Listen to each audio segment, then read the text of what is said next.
This is Talitha Kume, and you're tuned in to Intimate Conversations presented by Food for the Soul. Hot 7025 F Make Radio Great Again. In these uncertain times, everyone needs a hand up. Becoming a sponsor or making a donation to Food for the Soul Media Group is a great opportunity to help. Intimate Conversations with Talitha and Bobby airs every Saturday at 1 o'clock p.m. Pacific Standard Time on Hot 702.5, streaming radio, and live on our FB page. Intimate Conversations discusses all of those topics we don't like to talk about. Become a sponsor or donate today at foodforthesoulmediagroup.press. Let's talk about it. Welcome to Intimate Conversations with your girl Talitha Kume, presented by Food for the Soul Media Group. Get back, so we decided to continue our conversation about Black families and the Black family dynamic, you guys. And since this weekend is our last weekend in February, we are going to be highlighting still our last Black power couple of this month. But actually, I want to do two of them. Because they are so inspirational, you guys. So the first couple is Robert P. Ross Sr. and Norma Ross. The Bob Ross Automotive Group, the evolution of the Bob Ross Auto Group, began in 1972 after Bob became the first graduate of the General Motors Minority Dealer Academy to be approved as a dealer. In 1974, he purchased Vivian Buick, Opel, and International Harvesters trucks in his hometown of Richmond, Indiana. Another game changer came 5 years later in 1979 when Bob and Norma purchased Davis Buick and Mercedes-Benz in Centerville, Ohio, becoming the first African-American Mercedes-Benz dealer in the world. That's deep. Following up on that successful move, the Rosses purchased a GMC truck franchise in 1981, and then in 1997, upon the untimely death of her husband, Norma assumed command of the Bob Ross dealerships. Today, the Bob Ross Auto Group is under the leadership of the Ross children, CEO Janelle Ross and her brother Robert Jr., and ranks number 34 on the B100s to auto dealers list with 66.7 million in revenue. Now y'all tell me that that's not inspirational. Now y'all tell me that we not out here doing it. You know what I'm saying? And then our next successful couple, our last successful couple, Reggie and Renee Webb, the Webb Family Enterprises and McDonald's franchises. Renee and Reggie are best known as one of America's most successful entrepreneur couples. The Webb Family Enterprises was founded by 20 years ago by the husband and wife team, who now owns 17 McDonald's restaurants. Providing a legacy for future generations was part of the reason the couple became business owners. Reggie had worked 12 years in McDonald's Corporation, in a McDonald's Corporation chain, including being a regional vice president before deciding to own the Golden Arches franchise. He and his wife purchased 2 McDonald's restaurants in Pomona, California in 1985 and steadily grew their master franchises. Following in their parents' footsteps, daughter Kiana Webb Cerverlo owns 3 McDonald's franchises and serves as chief operating officer for Webb Family Enterprises, while the Webb's oldest son, Kareem, owns 3 Buffalo Wild Wings grill and bars restaurant in Los Angeles, and he also was named the 2014 Black Enterprise Small Business Award Franchise Company of the Year. Nice. So, yeah, I had to say that, you guys. I had to let you guys know about those inspirational couples, because that truly inspired me, and I wanted to share that with you guys. But we are going to go ahead and get into this show. I am excited about it. So last week we made mention of the famous families that we know that have worked together to build an empire for their families, right? So we talked about the Jacksons. We talked about Master P, the Knowles family, the Norwood family, and their dynamic that I spoke of was that all of these power families had a strong Black father or a grandfather or a husband at the helm, which could have been one of the main reasons that these families were able to succeed. Yeah. So I want to talk about it. And first we want to talk about the home first. So Bobby, do you think that the male presence was necessary or why do you think that the male presence was so necessary in creating the business model for the family? And do you think that this could have done if there was just a female in the home, or just a mom in the home?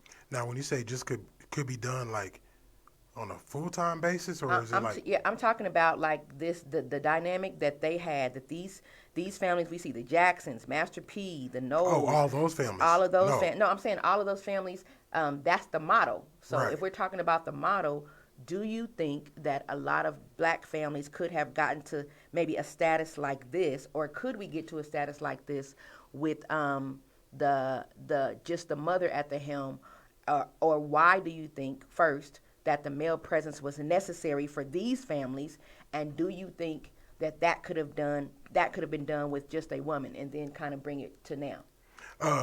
Yeah, I think the male presence was very important and needed in these particular families because of the stuff they achieved. I believe that a single mother environment or mother could do this, Okay. but it wouldn't be to this magnitude, I don't think.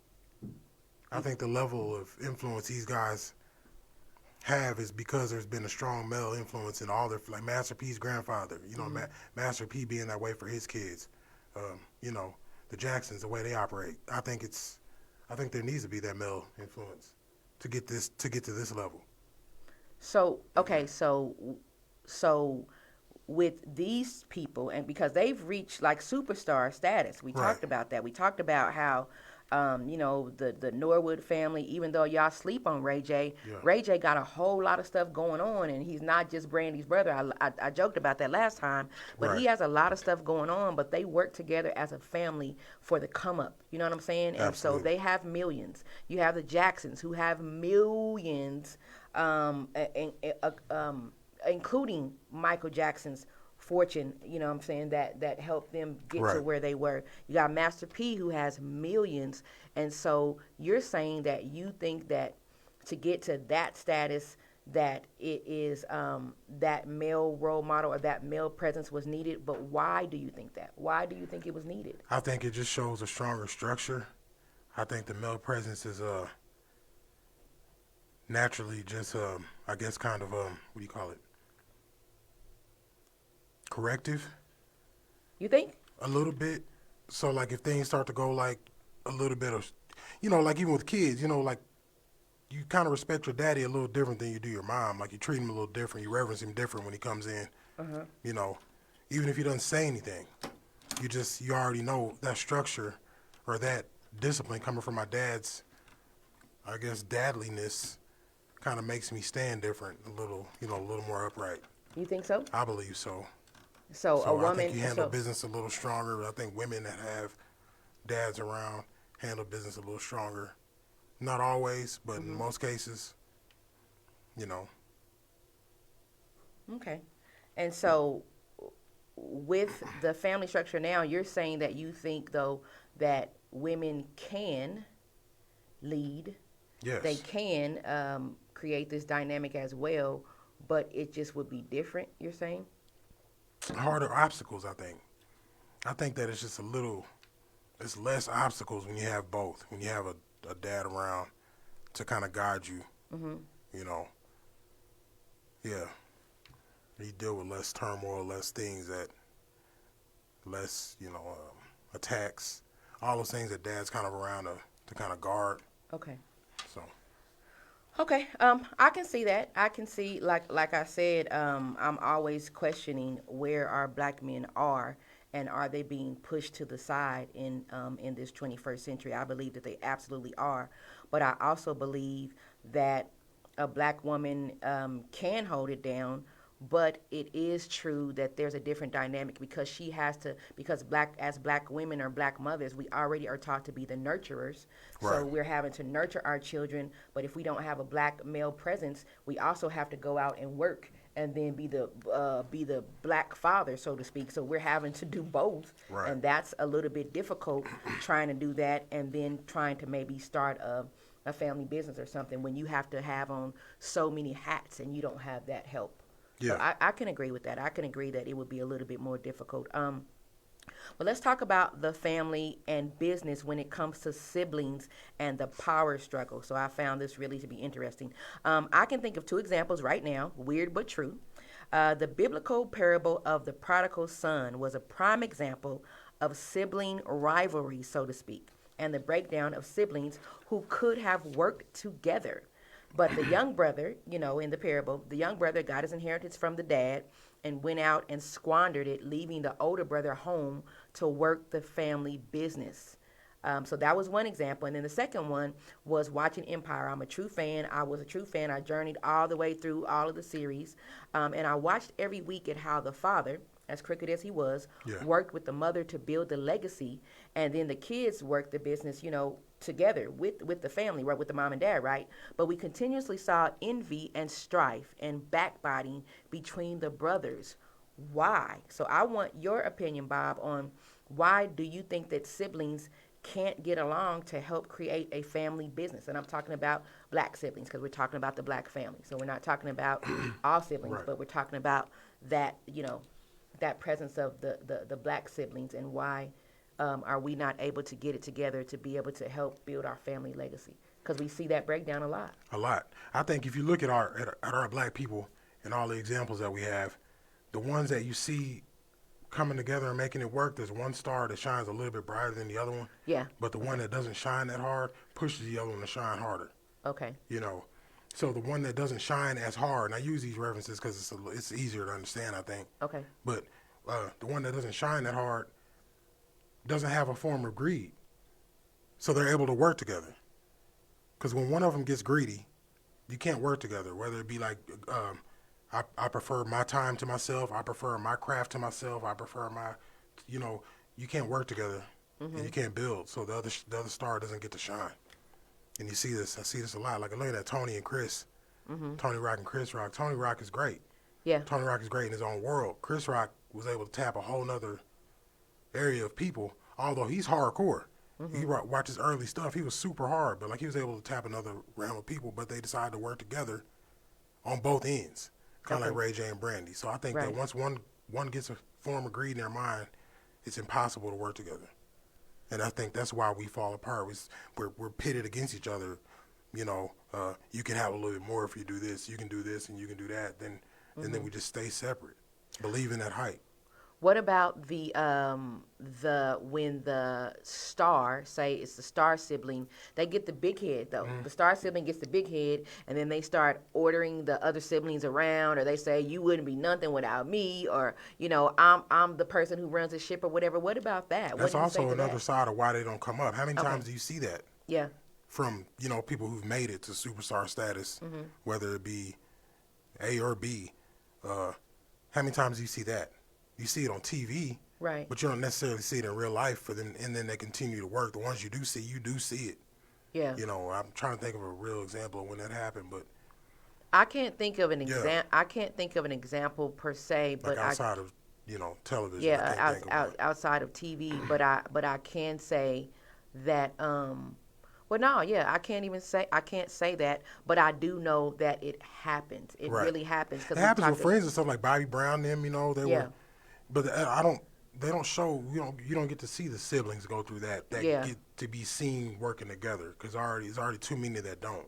Yeah, but we talked about last week though. Remember I mentioned about when we were talking to Mr. Goss about if I am the star and I have this money, and then I have maybe a black sheep in the family like my brother or whatever, who is always asking for a handout, or who wasn't able to get it together like myself. Like I was able to pull myself out of the hole and move around for whatever reason, or I was able to take what my family taught me or what I learned at school or just my ambition or drive to be able to move around and make something for myself. Right. But then I don't go back and at least try and help my family. To me, that's also a form of I got power, and you just do whatever it is you're doing. To me, any person that is a celebrity that has money, I don't think that their family members should be struggling at all unless their family members have squandered what it is that they were given. Do you know what I'm saying? Like, there's no way in the world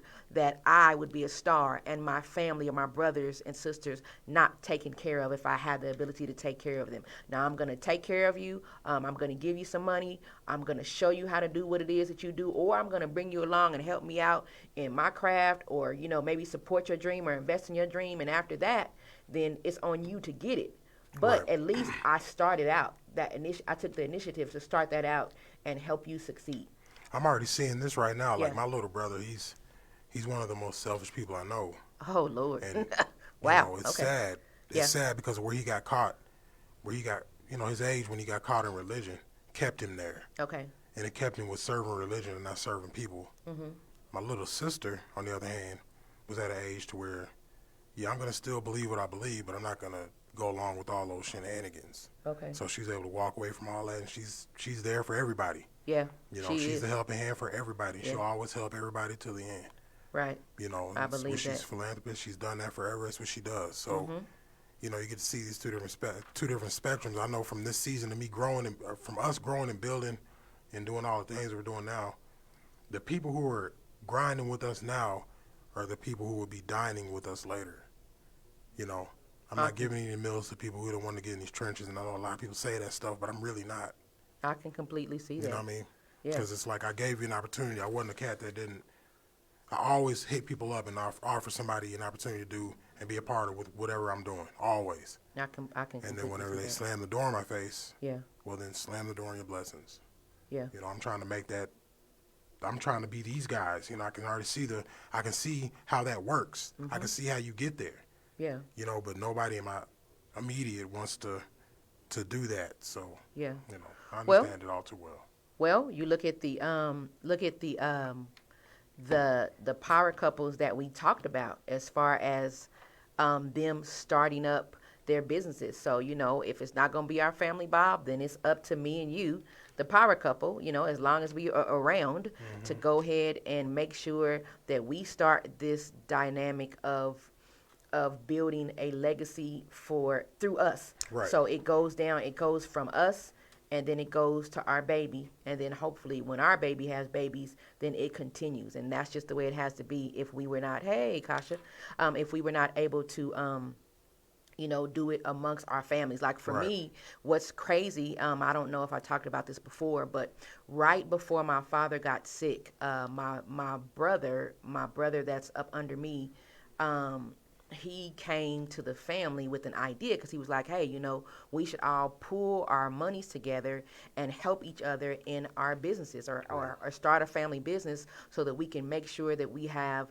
money set aside or put aside for our parents who were getting older, of course. And we were going to start a business together and then kind of just keep putting money into the pot so that when they did get older, as far as medical expenses and stuff like that, Right. we would be able to help take care of them. And right when we were about to do it, I remember our family conversation, and some of my brothers and sisters were like, yeah, okay, maybe, because everybody was doing their own thing.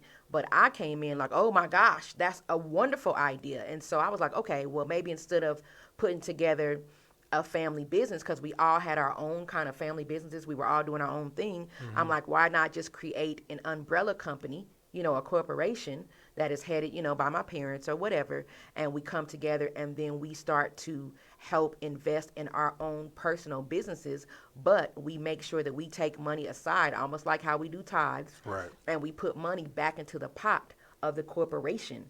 And that way we help to build a family legacy, and we help to take care of our family at the same time, because all of us were into so many different things. Like my brother's a barber, my other brother is a photographer, and he does different things. My other brother is an artist. My sister is a realtor. She's in the real estate, Right. So we all have different things. I'm into the performing arts. And so I thought it was a great idea. And then my dad got sick, and we were not able to do it. And thus, here we are, with my dad being in a home and not being able to be at home because of expenses, because of not being able to pay for help. And we can't pay to for take care help of him. because nobody wants to work together. Everybody wants to do everything so damn separate. Yeah. And it's why we lose. And we look at Asians and we're like, man, we Yeah. want to clown because we see like 7 of them go to one house Yeah. at the end of the evening, but they're all sitting on fat bank accounts because they're all paying $200 a month for mortgage, Yep. and here we are trying to be like some sort of fantasy. Yeah. Let's all go get separate homes, paying $1,500 in mortgages a Yeah. month, and all that money that we're throwing away. Yeah. Just so that we can say we have an extra room to go hide in and beat our meat. That is so crazy. Did you say beat Yeah, our that's what I'm meat, saying. What else Bobby? do you need it for? You don't need it. It's stupid. Our people, we gotta wake up, man. And I don't think we have enough voice to make people wake up and see this. I'm hoping it's gonna take like 1 million people to slap people in the face and say, "Man, come out of the nonsense, dude." And I'm hoping that you guys see this, you share this or whatever, and then you start your own dialogue about, why you and your family Yeah, suck. why you not why you and your family suck, why but you why and your family aren't the Bentons. Okay, but how you and shut up, Bobby. So how you and your family can be able to work together to just put something together. It's never too late. Like I said, it's never too late. As long as you got breath, it's never too late, you guys. So we are going to take a quick break, and if you just tuned in, you are listening to Intimate Conversations with Talitha and Bobby on Hot 702.5, and we will be right back.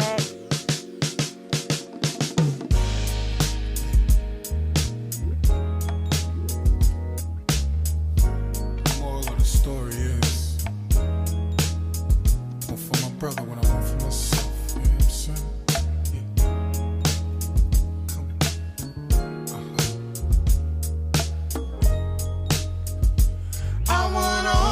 People around me, everybody living good, everybody eating good, everybody chilling. I want all my people around me, everybody eating good, everybody living good. I want for my brother what I want for myself. The sun is shining, the air is clear, my folks are smiling, no need for fear. The kids are learning what they should learn. Finally, folks are earning what they should earn.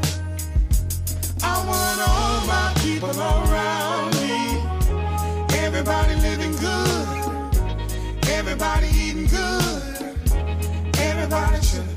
I want all my people around me, everybody eating good, everybody living good. I want for my brother what I want for myself. If there's enough for one, there's enough for two.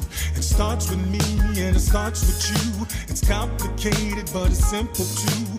Just like patience, sharing is a virtue. Show folks where you stand. Lend a hand when you can to your fellow man. Hold the plan for the day when you can't work the way you used to. I want all my people around me, everybody living good, everybody eating good, everybody chilling. I want all my people around me, everybody eating good. That's right. Everybody eating good. I want for my brother what I want for myself. I want for my brother what I want for myself. I want for my sis what I want for my mother. Was an undercover thugger trying to get to the wealth, to the thug life, put my brother undercover. Now one of us gotta be around for the love of her. Turn my life around and I spread love to others. I'm the one serving you facts, was the one serving you butters. Please be mindful with some Judas among us. Let's go. All my people, living good. My people around me, eating good. I want all my people around me. We here. Everybody living good. Everybody's eating good. And everybody's. I want all my people around me. Everybody living good. Everybody eating good. Everybody chilling. I want all my people around me. Everybody living good. Everybody living good. I want for my brother what I want for myself.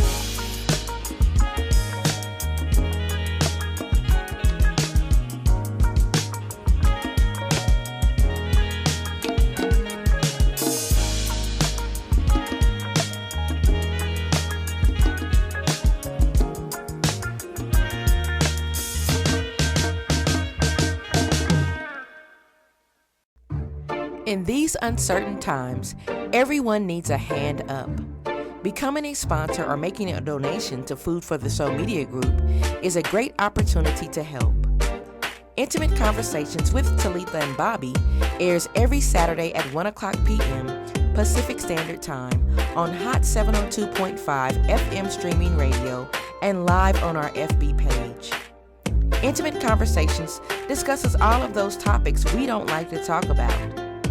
Become a sponsor or donate today at foodforthesoulmediagroup.press or email us at foodforthesoulpresents@gmail.com. Let's talk about it. Welcome back to Intimate Conversations with Talitha and Bobby, presented by Food for the Soul, here on Hot 702.5 FM. And we are continuing our question on why black families don't seem to work together. But before we continue, I got some actual factuals from Big Bobby B. Yep. Yeah. They do it together. Dylan and Cole Sprouse look like Ellen and Ralph Macchio. What are those? Walking down the hallway, shocked face, scared, looking like two alien mothers, cotton headlights, Mary Kate and Ashley. Oh, damn, y'all look like Maggie Gyllenhaal's left and right foot. Nothing like Jake. No fluke. Luke Hemsworth looks like a #1 fan when he takes pictures next to Chris. Oh, dreamy face ass. Haley and Hillary, the Mallorys, peep out Nick, Joe, and Kevin. Oh, Jonas. Luke and Owen look like a couple cats trying to figure out how to swindle each other. Beyonce loves Solange. Venus plays Serena. Ben walks with Casey, but Casey is cool like Mark. Donnie is funny like Charlie. Eddie got a Oscar. Chris got a Tony. We can all be this dope, but we don't want to. Yes, absolutely. So you guys, when we were first talking about the family dynamic, Bobby was talking about the siblings and how a lot of siblings we see, not siblings of color, but a lot of siblings we see actually do work together. Like they make a point of it. Right. So what's wrong with us? And then he named, some of these black siblings that do work together, like the Murphys. I think you said the Tories, like Joe Torre and his brother Guy Torre. And then I think you mentioned, who else you mentioned? Chris Rock and Tony Rock. So you mentioned them earlier, that they work together. And so I think that that's important as well, because even if you have a strong black male presence in the home that's pushing the family business, or you have a strong female presence in the home that's pushing the business, if we, the siblings, can't get along to help continue that dream, then it's still for naught. You know what I'm saying? If we're envious of each other and different things like that. But I do want to bring up one thing that I didn't get a chance to say when you were talking about that sometimes, do you believe, though, that we as parents play a role in that envy and that jealousy sometimes? Because like even on Empire, I remember, you kind of looked at it and you saw that maybe Hakeem was, Terrence Howard's, he was his, Lucius, it was his kind of favorite son, and he kind of favored him and pushed him, and then Andre kind of got left to the side, and then Jamal's character, because he was gay, that he totally, just ostracized him, and so it's almost like he created that dynamic of them having envy towards each other a little bit. Right. As all fantasies, like a lot of parables in the scriptures, so was that TV. So what about in real life have we seen? Well, I'm saying in real life. The reason why I reference that, because in real life, as parents, sometimes we have our favorites of our children and stuff like that. And so I've never seen a parent pit that and make you suck at working together. I'm not saying you pit it. What I'm saying is that you raise your children like that. And so once you do try and do a family structure, it's already ingrained in your kids that, Bobby is dad's favorite. He can do no wrong and this and that or whatever. So I'm already jealous of you before we even get to a chance to work together. Do you think that happens more in step situations or bonus situations? I think it happens in both. In bonus situations, it's even worse. I've seen it in bonus situations, actually, outside of television in real life. So. Yeah. I'm saying that's why I just brought that up, because I know that people saw that and you see that, and that goes on in real life,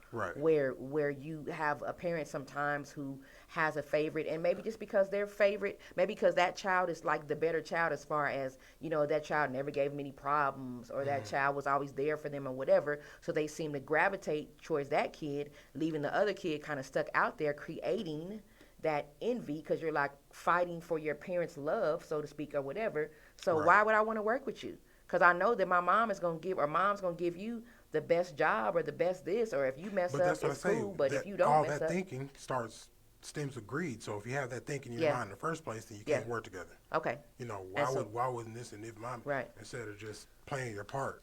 Okay. You know. I get that. So you guys, I have a really long, well, it's a little bit of a long article. It's a little bit, but I'm gonna try and get through it as fast as I can. So we're gonna talk about the black family business and our government and why it's possible we can't seem to get it together to succeed together. And so I found this article that stemmed from a show featuring Dr. Umar Johnson. And they had some interesting things to say, and so did he. And so he says that the destruction of a nation begins in the homes of its families. He also says the state of the black family correlates directly to the strength and magnitude of black power. So Dr. Umar's beliefs is destroy the family in 6 easy steps. He said, 1, promote feminism. 2, push the LGBT in schools. 3, incarcerate the alpha males. 4, use CPS to kidnap all the black babies. 5, use family court to cultivate mistrust and hate between mother and father. And 6, celebrate interracial couples. So that is Dr. Umar's beliefs on destroying the black family in 6 easy steps. But the author went on to say that the logic is only from individual strong black families that we have the black community. And only from the black community does true Afro-authentic black power emerge. And from black power comes black empowerment, black businesses, black schools, black media, and the next Black Wall Street. So the power, simplicity, and truth of this statement struck me as I watched Dr. Umar Johnson's interview on The Breakfast Club. This is what the author's saying. Black power is about unity, community, and intentionality. And in the context of the black community, each of those things spring from beneath a single roof of a single cohesive family.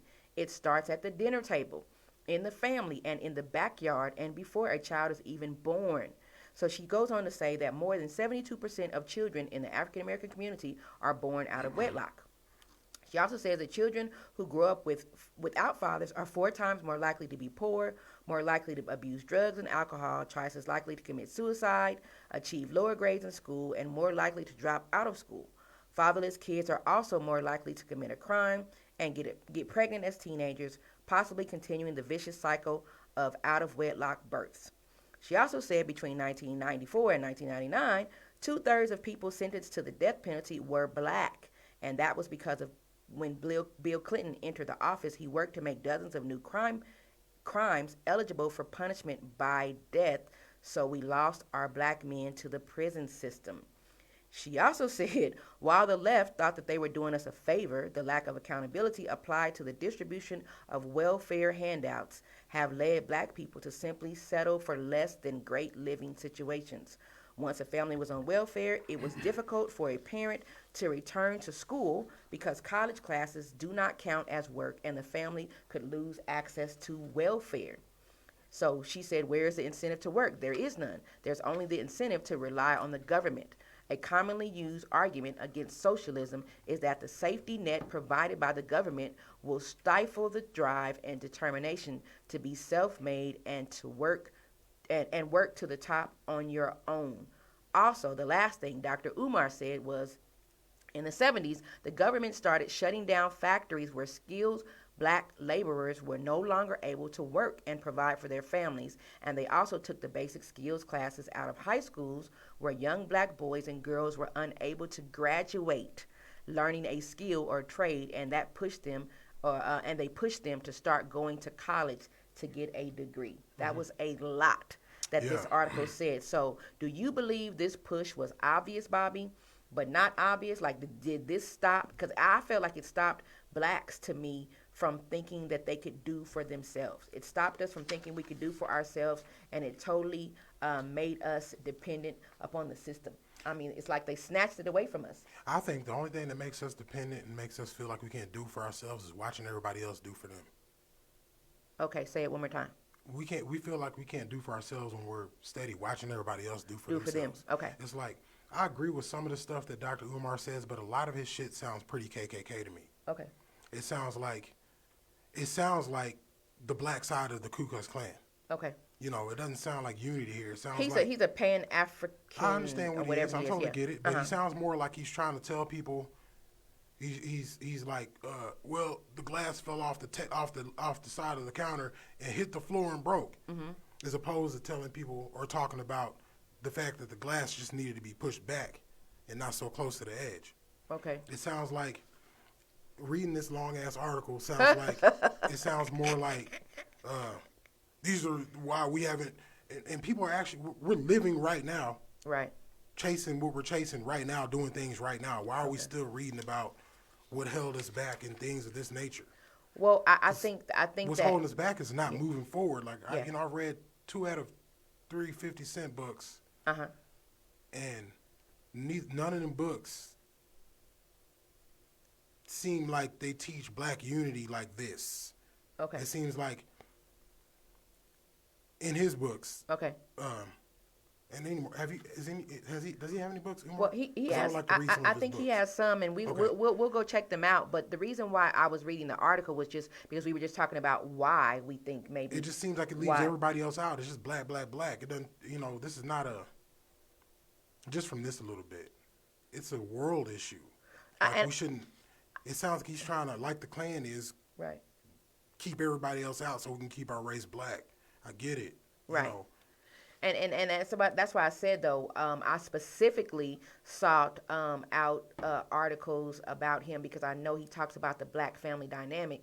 And so when our title, our title was just why black families don't work together. So when you talked about possibly the history, you talked about school, I think, and you talked about something else. So I was just looking up some of the things that he teaches about or he talks about that lets us know some of the reasons possibly why we don't see a lot of black families working together. So, because think about it, if he said that, if this is true, what he said about when the government came in and they shut down schools being able to teach a trade, because I remember that. Now, that's not one too of the long biggest ago. things I can say is true. So what I'm saying is, if he says that, then think about how many construction workers, plumbers, think about how many people we could have had that were skilled with their hands who could have opened up a business with their children or opened up a business for their children had they been able to learn that trade in school. Right. So I was just talking about what he's talking about, the black family dynamic. His views on education, we're talking about the black family dynamic. Right. But some of the other things, we kind of agree with, we don't agree with. But at the end of the day, the point that he makes is that until we unify, and so me and Bobby are a prime example of, we're not going to sit around. I've never sat around and waited for anybody to do anything for me. I've always just went and got it. So I'm not sitting around looking at, look at them over there, they doing this. Look at them over here, they're doing this. I just do it. Or if I see something I like, I model something after it. Like, for example, I thought that it was so cool, when you used to watch The Cosby Show, and I'm a big TV fan, you guys, so I'm always going to reference television. But when you watch The Cosby Show or you watch, it was another show that I remember watching where they had like family meetings or they sat at the dinner table or different things like that or whatever. Yeah. I wanted that for my family. I was like, how come we can't have that? Or how come we can't have family get-togethers or whatever? And so I did that. Now, not saying that families don't do this, because a lot of black families often do this, but I'm talking about the immediate family sitting together at the dinner table or having a tradition to where we all come together, all the time, not for a funeral or a reunion or whatever, but just come together. Right. So I started. We need TV for that. No, I didn't say TV. I'm saying that I saw that. That's where I saw it, because I wasn't in anybody else's home but mine. So I saw it on television, and I'm saying that I was like, I would like to do that, or I would like to modern my family after that. So I suggested that every Christmas we get together, like no matter what. Our family gets together. I'm talking about our immediate family. We get together and we celebrate Christmas. Right. So I'm saying that I've never been one to sit back and watch anything, but I do believe that if we don't have unity and it starts in the family first, that we can't accomplish anything together if we don't have some type of unity. And unity just simply means that we're all working together for a common goal. I don't really have to agree with your views. Our personalities might clash a little bit, but at the end of the day, I love you, you're my family, and we're trying to work towards this common goal. And that's what I believe unity is. Absolutely. We're unified to do this. Yeah, totally. And it takes different arms. Like Bobby says all the time, I'm an eye, you're an ear. You know, we can't function the same. So why would we think we can function the same? We just need It's to function not possible. together. Right. We need to function Right. together to make this body move, and that's Right. it. And so, why do you think though that was, even though you said that that he operates as a KKK type of whatever, the thing that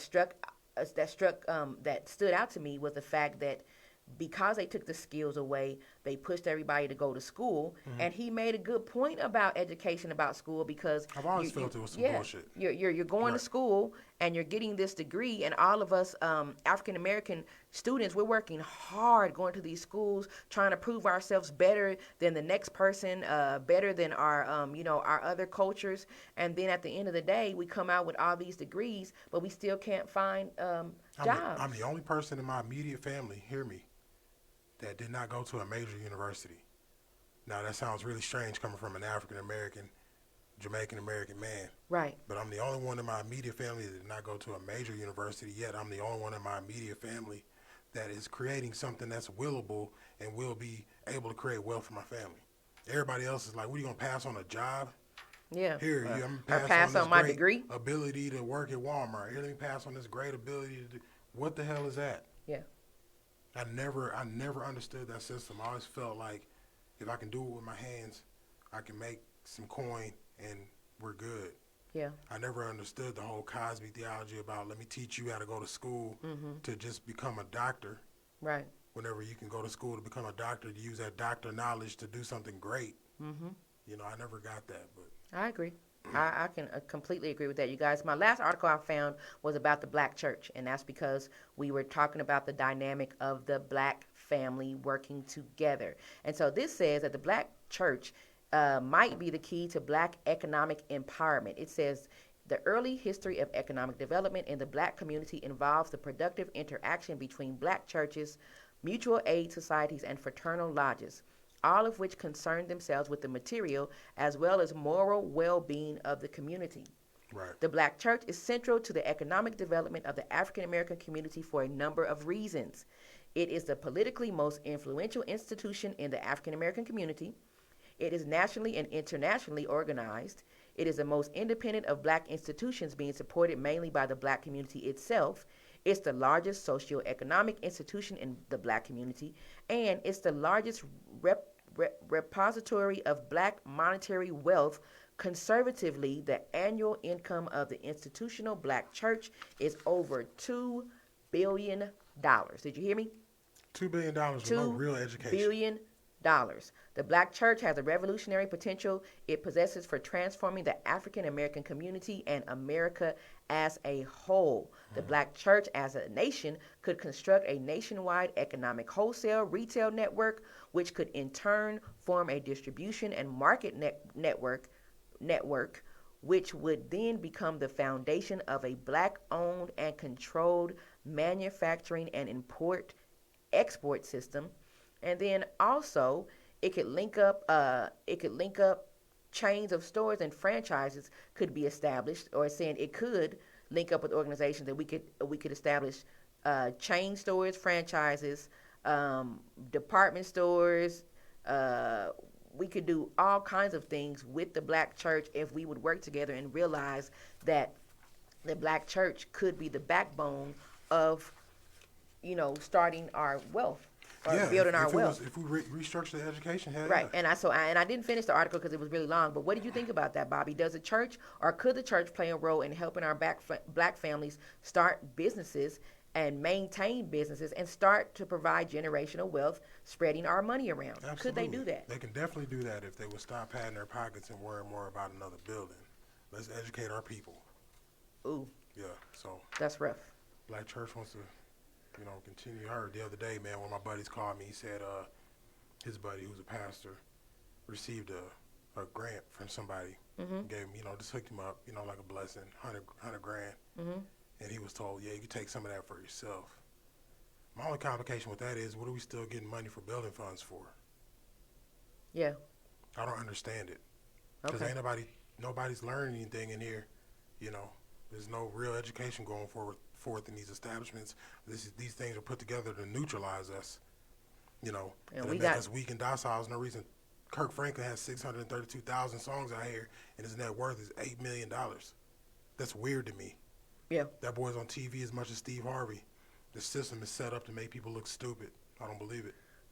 And we're going to be talking about that next month. We got a lot to talk about next month, you guys. So what about this? We found some cities that were supposed to be the top cities for blacks to thrive in 2021. So if you guys are in these cities, kudos to you. But if you guys are looking for somewhere that might be a little bit more appealing to you, to be able to start your black-owned businesses, your black family-structured businesses, then check out what Bobby says. Yeah, it's Raleigh, right? Raleigh, North Carolina.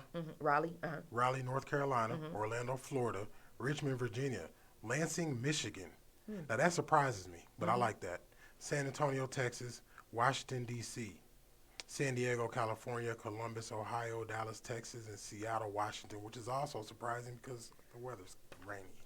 Yeah. I don't know how many. But I don't think a lot of black people. I don't think black people really mind the snow though. I don't think that they do. Well, no, yeah, we do because You I know, don't they see many don't. snowy cities on here, but I Well, see that yeah. good rainy city.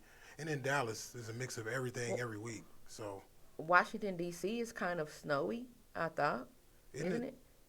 Isn't it? Or Seattle, Washington is kind of guess. snowy. I don't know. They sound cold, so Yeah. I mean it doesn't sound real brother friendly. But brothers live there, so Yeah. if you want to thrive and be black, go to one of these cities we listed. Because that's what they say. That's where they say they are in 2021. Yep. So, you guys, that's our show. Bobby, what are your final thoughts about what we talked about? What you think? What you thinking If you can, as we close this out? if you can, make a conscious effort to reach out to those in your family that you do want to work with. Present them a plan and get something going. If Yes. you can. If not, if they don't agree with it, then move on. But just Yeah. know that you tried. Move on. And I agree with him that family first, and then if they can't do it, then go to a trusted friend. I've always been told that it's not good to mix business and friendships or business and whatever. But at the end of the day, who told us that, or why? It's true in a What? sense because I've watched a lot of successful white people work together, but they don't hang out. They're not Yeah, friends, and but whenever they work together, they look friends. Right. And that's all you got to look cohesive whenever you want to see your business go. It's just a part of it. Right. And so you think about that. So we can either, if I don't have a good relationship with my sister or my brother, we can continue that and live our lives and be like, okay, Get whatever. your emotions out the way. Or whatever. Or we could start a business together, work together, be unified for the common goal, and still not hang out with each other. So we really don't have to mix. Yeah. These checks look good. Right. We You know don't what I'm have to. saying? We don't have to mix business with. Ooh, if my brother with wasn't friendship. such a dunce, man, we could be killing it right now. And so, Bobby's in his feelings right now. I'm He getting out of my said, get out of his feelings. So, get out of you guys, my final thoughts is, if the black family would truly see the worth and the beauty in the wholeness and the unity of us, we would be a force to be reckoned with. Facts. We see it all the time. I'm not sure what these other races go through behind the scenes, but when I'm out in public settings, especially business settings, I see Latino families, Asian families, and our other cultures working together to build wealth and businesses for their families. I don't see it so much with us, and that's just truth.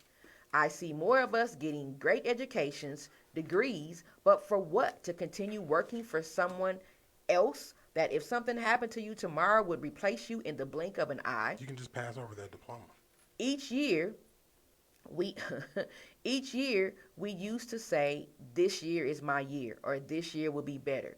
Well, if 2020 and the start of 2021 has taught us anything, it should have opened our eyes fully to see that we have, from our history makers that we're just learning about, we've done better. Right. We've done better. These history makers, these power couples that I told you about, we have done better. And we can, from now on, continue to do better, but it starts with us. And I have to add, keeping God in the mix will always give you so much more power. And that's my final thoughts from me, Talitha. Not That's you, it. but me. That's And powerful. also, and before we leave, you guys, these right here are And I don't know if you can see it right here. You can see it right here. See it right here. These are Girl Scout cookies, you guys. And I would really love if you guys can support them out here in the Southern Nevada area. The last day that they are selling cookies is tomorrow. And so get some cookies if you like Girl Scout cookies. And support your local Girl Scouts. And also a pitch to all of you African American families. The Girl Scouts just don't sell cookies. So look them up. www.girlscoutsnv.org. Check them out. Work together. Yep. And be sure to tune in next week for our Movie Monday of the Week at 6 p.m. live on our Food for the Soul page. Hopefully we'll get a chance to talk to Star K, like I said, a little bit. We're reviewing. Hopefully we're not reviewing no garbage, you guys. I'm going to think long and hard about the movie that I think that we want to talk about. But our show has been sponsored in part by Mook the Barber and Crisp Products, Alaco the Stylist, and Orlay Worldwide. And it's your girl, Talitha Kume.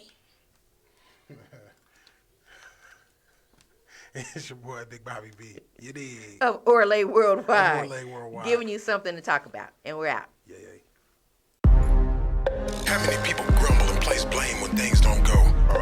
As opposed to praising your help for attempting. Oh, so you have no help. Wow. Because of this, you fail. Failure. Your greed has forced you into a place of dependency. Depending on some other lying little boy striving off his dependency. Or failure, should I say. Money comes and money goes. The legacy is what matters. Your leader eats 7,000 calories a day, yet has the breath to judge you. Masquerading as a saint set apart by the Most High, this swine regurgitates authentic fecal matter into the esophagus of timid, lost tadpoles flippantly mobbing through life. See, what you have truly done is allow this sad, gourmandizing excuse maker to put his big fried chicken eating hands right in your chest and shout the words, "Your growing stops here. Learn no more. You're my plotter. No, drudge, servant, peon, bondservant, worker. Stop it, you mean slave." This has performed such a brilliant spell on black families for decades. This Brogdon-Nagian wedge we've allowed to be shoved between us is exactly why God hates looking at man. You have to ascend and put your eye on this deception, family. Feel deep in your soul how this must make God's stomach completely turn.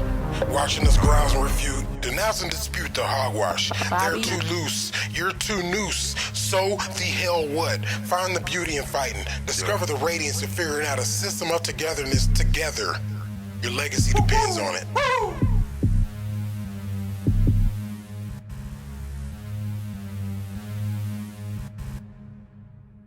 Bobby. Premium Grooming Essential. Crisp products provide you with excellent hair and skin products, along with high-quality grooming products for the hair of the future. Their multi-use professional product for barbers and cosmetologists will make your desired hairlines, crisp, goatees, and eyebrows pleasingly crisp, keeping your desired lines and shapes crisp. By Mook the Barber. Go to www.crispproducts.com. CRISPRODC Mook TS today. Crisp. Mook the Barber. Crisp. Mook the Barber.